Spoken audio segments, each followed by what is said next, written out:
My father claimed he was too ill to come to my wedding, yet he shared pictures from a beach getaway with his new spouse right as the ceremony was happening. When he sent money as a sorry gesture, I sent it back rather than taking it as some sort of makeup present. Weddings are meant to celebrate happiness, love, and togetherness. Or at least that's what I always believed. Ever since I was a little girl, I dreamed of my father walking me down the aisle. The image was crystal clear in my mind. My dad in a sharp suit, his arms steady under my hand, smiling at me like I was still his little girl, even as he gave me away to the love of my life. That dream carried me through some of the tougher years of my life, especially after my parents divorced and my dad remarried. Planning my wedding wasn't easy. Balancing a tight budget with my vision for the perfect day was exhausting, but it was worth it. My fiancé, Matt, was my rock throughout the process, cheering me on when I started to feel overwhelmed. We wanted the day to reflect our love story, full of little personal touches, handwritten vows, a DIY photo booth, and my mom's homemade cookies as party favors. Everything was coming together except for one small hitch, my dad. When I first told him about the wedding, his reaction was lukewarm. He said he was happy for me, but there was something about his tone that felt off, like he was going through the motions. I brushed it aside, thinking maybe it was just awkwardness. After all, we weren't as close as we used to be, and his new wife, Laura, and her daughter, Carly, had seemed to monopolize most of his attention over the past few years. Still, I was determined to include him. I asked if he would walk me down the aisle, and his response made my heart ache. He said he'd try his best, but he couldn't promise anything because of his health issues. It wasn't the definitive yes I'd hoped for, but I convinced myself it was enough. At least he was considering it. As the big day approached, I kept following up with him, asking if he'd be able to come. He kept dodging the question, saying things like he needed to see how he felt closer to the date or that he had some tests coming up. I wanted to believe him, but there was a nagging feeling in the pit of my stomach that something wasn't right. 2 weeks before the wedding, I called him again. I was practically begging at this point, asking him if he could at least confirm whether he'd be there. His voice was low, almost apologetic, as he said he didn't think he could make it. He claimed his arthritis was acting up and that the travel would be too much for him. I tried to be understanding. I told him I'd arrange transportation and even offered to pay for a comfortable car service or book a hotel near the venue so he wouldn't have to worry about the drive. He said it wasn't about the logistics, it was about his health. He didn't think he could handle the stress. Hearing those words broke something inside me. I wanted to scream, to demand that he try harder. But instead, I swallowed my pride and told him I understood. I didn't want to guilt trip him. He was my father, and I thought the least I could do was be gracious about his decision, even if it hurt. The day of the wedding was beautiful and heartbreaking all at once. My mom was radiant, bustling around, and helping with last-minute details. Matt was everything I could have hoped for, steady, calm, and so full of love. But as I walked down the aisle with my mom by my side instead of my dad, I couldn't help but feel a tiny bit sad. I scanned the room, half hoping he'd show up at the last minute, but his seat was glaringly empty. The ceremony went off without a hitch. People laughed, cried, and cheered us on as we said our vows. It should have been the happiest day of my life, but there was a part of me that couldn't stop thinking about the man who wasn't there. A couple of days after the wedding, I was scrolling through social media when my heart dropped. There he was, my father, the man who was supposedly too sick to travel, posing on a sunny beach with Laura and Carly. The caption reads something about a family getaway, complete with heart emojis and hashtags about bonding and relaxation. I stared at the photos, my hands trembling. There he was, grinning ear to ear, holding a fruity drink in one hand and giving a thumbs up with the other. Laura looked like she was having the time of her life, and Carly was posing in a new bikini, carefree and happy. It wasn't just one photo. There were dozens of pictures of them on a yacht, eating at fancy restaurants, exploring scenic hiking trails. All of it was during the same weekend as my wedding. The betrayal hit me like a freight train. It wasn't just that he hadn't shown up. It was that he had lied to me, concocting some excuse about his health while he was off enjoying a vacation with his new family. The tears came before I could stop them. I felt like a fool, bending over backward to accommodate him, believing his excuses and even defending him when others questioned his absence. He hadn't just let me down. He had chosen them over me. It made it clear where his priorities lay. I showed the photos to Matt, who was just as furious as I was.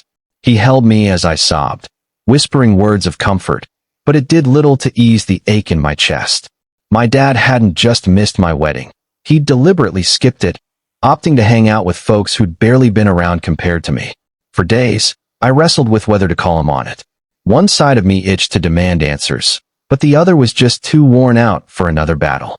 I kept replaying our talks in my mind, picking apart every phrase, wondering how I'd fallen for his deceptions. I was lost on what to do next. Update 1. Processing it all felt impossible. My feelings swung wildly from fury to sorrow, and occasionally into a weird, empty haze. Matt urged me to open up, but whenever I tried, the words jammed up inside. How do you even tell someone your own dad made you feel like you could be tossed aside? The first outreach from Dad post-wedding came a week later. He rang, his voice all fake bright, like he could paint right over ditching the biggest day of my life. He kicked off by inquiring about the ceremony, super offhand, like chatting about the forecast. I shot back a curt "it was okay," without diving in. He didn't deserve the play-by-play of an event he bailed on. Then he mentioned a gift, said he regretted not showing and wanted to square things. His line was roughly, "I know I missed it, but maybe this'll prove how much you mean to me." I should have mustered some thanks, but nope. A slow-burning rage took hold instead. Not the hot, explosive kind, but an icy, piercing one that burrowed deep and wouldn't budge. I probed what the gift even was. He mentioned mailing a check, a starter boost for our new chapter together. That's when I snapped. I flat out refused his cash, insisting no sum could erase his stunt. He pushed back, claiming it wasn't about purchasing pardon, just a sign of affection. But it all sounded so empty. If he gave a damn, he'd have shown up. If he cared, the lies wouldn't have flown. When I threw the photos in his face, he faltered, mumbling excuses. The getaway was a spur-of-the-moment thing. Laura's surprise booking and backing out felt awkward. He spun it as an unavoidable clash he spotted too late. Those fibs only fueled my fire. I pointed out my desperate calls, practically pleading for his yes, and how he'd strung me along with the health excuse. He'd let me stew in guilt for even nudging him, all while he lounged beachside with drinks. He cut in, insisting it wasn't as it seemed, a family must-do. That must-do word lit my fuse. I fired back. Wasn't escorting your sole daughter down the aisle a family must-do too? The quiet on his end hit like thunder. Then came the gut-wrencher. He figured I'd get it. You're so self-reliant, so tough. I figured you wouldn't really want me around. It stung like a knife twist. My hard-earned grit and autonomy warped into reasons for his no-show. I shot that strength doesn't numb the hurt, and independence doesn't erase the dad-shaped hole. By call's end, I was wiped out. He kept glossing it over, but I said I needed space and clicked off. The check landed days after, slipped in a sappy Hallmark card spouting vague love and joy vibes. No custom words, no real sorry, just a figure that screamed cheap fix more than kind thought. Matt wondered what to do with it, maybe chip it a debt or stash for a getaway. But touching it, nah. Each glance sparked fresh fury and grief. To me, it screamed payoff, his shortcut to clear his conscience sans owning up. I chose to mail it back. Pinned a brief note, toning down the edge so I wouldn't regret a word. Kept it simple. I craved his there-ness, his backing, his truth, not bills. Without those, the check stayed off limits. Mailing it off handed me a sliver of control. I braced for no reply, and got none. Things hushed for a bit. I dove into wedded bliss, crafting our nest with Matt, and cherishing the small wins. But the sting hung on, a low throb that wouldn't quit. The true ripple hit a week on. My aunt, tight with Dad forever, quizzed his absence at the wedding. I laid it out straight.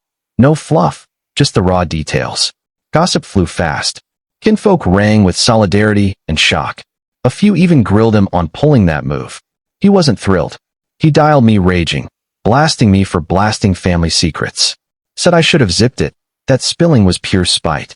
I countered I wasn't his PR shield, not when his choices stank. I'd handed him every shot to fix it, and he'd picked deceit over duty. We wrapped with him muttering he needed to mull it over. I got it. Past was locked, and I couldn't mold him into my ideal dad. Best I could do? Draw lines and guard my heart. Update 2. A few weeks rolled by, and the chaos seemed to ebb. The worried cousin check-ins tapered off, and Matt and I were easing into our groove as a duo. The load on my chest eased a touch. For once, In forever, I could inhale without the old shadows choking me. But right as I figured I'd turn the corner, Dad rolled up to the door without warning. Sunday morning.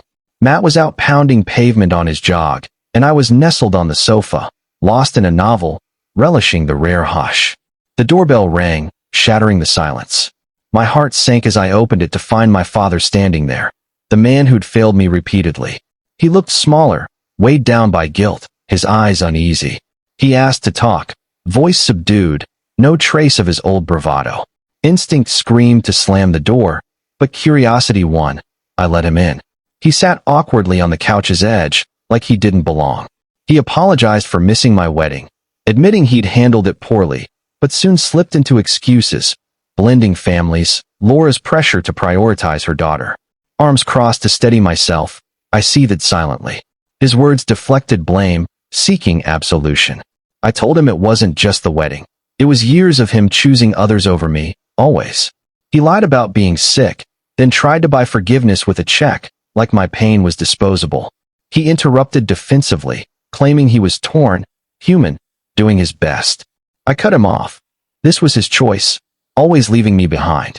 His best wasn't enough. Frustrated, he stood, accusing me of not listening. I'd listened my whole life. I shot back, only to get disappointment.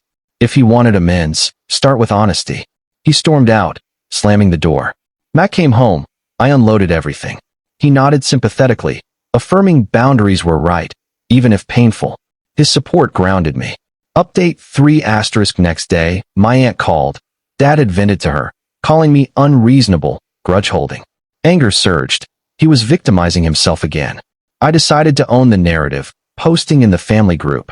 The lies, fake illness, wedding absence, check, and how it all made me feel invisible.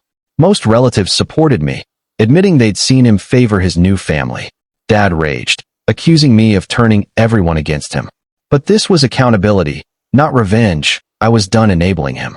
Messages poured in, some confronted him. The burden lifted, it wasn't mine anymore. Update 4 * Laura's message boiled my blood, guilt tripping me to appreciate Dad's reconciliation, ignoring his abandonment and vacationing on my wedding day. Matt read it, shaking his head, insane, like Dad was blameless.